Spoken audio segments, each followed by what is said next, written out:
গাড়িতে করে পণ্য বিক্রি করছেন মা, পাশে বসে আল্লাহর কাছে প্রার্থনা করছে ছোট ছেলে যেন মায়ের বিক্রি ভালো হয়। এমনই একটি ভিডিও সামাজিক যোগাযোগ মাধ্যমে তোলপাড় সৃষ্টি করেছে। ভিডিওটি ঠিক কোথায় ধারণ করা হয়েছে সেটা জানা না গেলেও এই ভিডিওটি যে বাংলাদেশের নয় সেটা বোঝা যাচ্ছে। তবে ভিডিওটি সবার নজর কেড়েছে ছোট্ট এই ছেলেটির জন্যই। ৪৫ সেকেন্ডের এই ভিডিওটিতে দেখা যাচ্ছে শিশুটির মা ভ্যানে করে পোশাক বিক্রি করছেন, পাশেই বসে আছে শিশুটি। তবে সে শুধু বসে নেই, একই সঙ্গে প্রার্থনা করছেন সৃষ্টিকর্তার কাছে।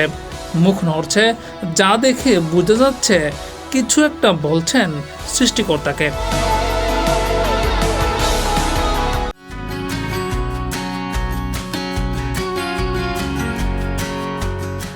ভিডিওটি ভাইরাল হতেই নজর কেড়েছে নেটিজেনদের।